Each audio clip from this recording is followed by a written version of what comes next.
নমস্কার, astrology solution চ্যানেলে সকলকে স্বাগত।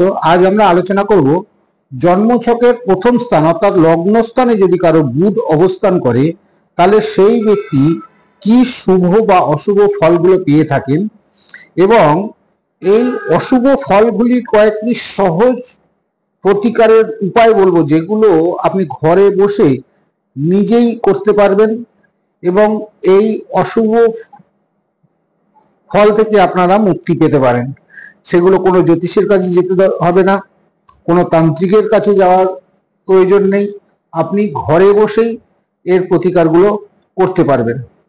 তবে যারা এখনো চ্যানেলটিকে সাবস্ক্রাইব করেননি, চ্যানেলটিকে সাবস্ক্রাইব করে বেল আইকনটি প্রেস করে দেবেন এই ধরনের ভিডিওগুলো, তবে আপনারা সবার আগে পেতে পারবেন।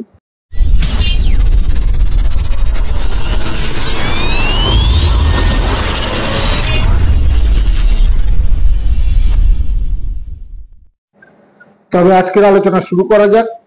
আজকের বিষয় হচ্ছে লগ্নস্থানে যদি বুধ অবস্থান করে তার অশুভ ফলগুলি এবং তার কয়েকটি ঘরোয়া সহজ টোটকা, যার দ্বারা আপনারা এই বুধের কুপ্রভাব থেকে মুক্তি পেতে পারেন। প্রথমেই বলবো, বুধ হচ্ছে বোধ শক্তি বা পিতৃত্ব গ্রহ। এটি বুদ্ধির কারক গ্রহ হিসেবেও জ্যোতিষশাস্ত্রে গণ্য করা হয়। শুভ চন্দ্রের সহিত যদি বুধের কোনো রকম সংযোগ থাকে, যেমন চন্দ্রের সহিত বুধ যদি একই ঘরে অবস্থান করে, অথবা চন্দ্রের উপরে যদি বুধের দৃষ্টি থাকে বা বুধের উপরে যদি চন্দ্রের দৃষ্টি থাকে, এইরূপ সংযোগ ঘটলে জাতক জাতিকা প্রবল স্মৃতিশক্তি বিশিষ্ট হন। তারা উচ্চ শিক্ষিত এবং বিদ্যার বিষয়ে বিশেষ শুভ ফল পেয়ে থাকেন। এই ধরনের জাতক জাতিকারা গণিত বিদ্যায়, ওকালতি এবং চিকিৎসা বিদ্যায় পারদর্শী হন। পূর্ণিমার চন্দ্র যদি রোহিণী, হস্তা, ধনিষ্ঠা বা শ্রাবণা নক্ষত্রের যে কোনো একটাতে অবস্থান করে তবে কিন্তু বুধ বলবান হয়। আবার কর্কট, মীন, ধনু, বৃশ্চিক বা মেষ লগ্নের জাতক জাতিকারা বুধের অশুভ ফল, বুধ কিন্তু এদের অশুভ ফল প্রদান করে থাকে। বুধের সঙ্গে যদি অশুভ গ্রহ যেমন রাহু, কেতু, শনি ইত্যাদি গ্রহ যদি অবস্থান করে একই রাশিতে বা এদের কোন রকম যদি সংযোগ ঘটে, তবে জাতক জাতিকা বুধের অশুভ ফলগুলি পেয়ে থাকে। এই ধরনের ব্যক্তিদের সাধারণত মস্তিষ্কের রোগ, দাঁত বা পেটের রোগে কষ্ট পান।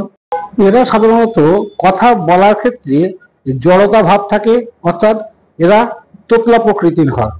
এরা শিক্ষা এবং ব্যবসায় বাধাপ্রাপ্ত হন। এদের স্নায়ু দুর্বল থাকে এবং ত্বকের বিভিন্ন রকম সমস্যা এদের ভোগ করতে হয় এবং এরা আর্থিক অনিশ্চয়তায় ভোগেন।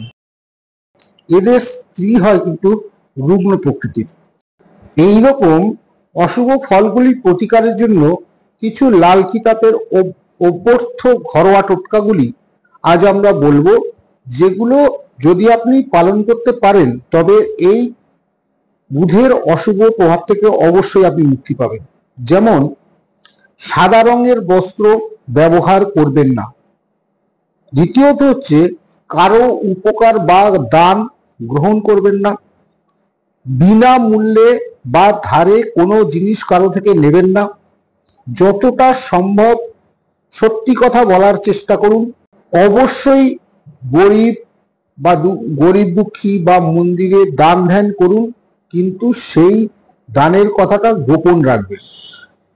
অর্থাৎ কোনো জিনিস কাউকে দান করে সেটি কাউকে বলবেন না, প্রকাশ করবেন না, সেটি গোপনে রাখবেন।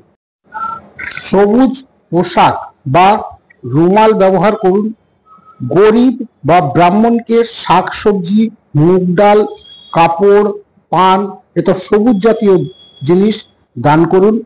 বুধবারে গণেশ পূজা করুন। মহাদেবকে সকালে উঠে জল অর্পণ করুন এবং বলবেন ওম নমঃ শিবায় কথাটা বলে তবেই শিবের মাথায় জল ঢালবেন। তুলসী গাছে জল দিন এবং সন্ধ্যাবেলায় তুলসী গাছের নিচে মাটির প্রদীপ জ্বালান। তামার পাত্রে জল পান করুন।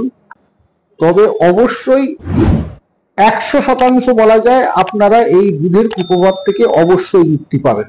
ধন্যবাদ।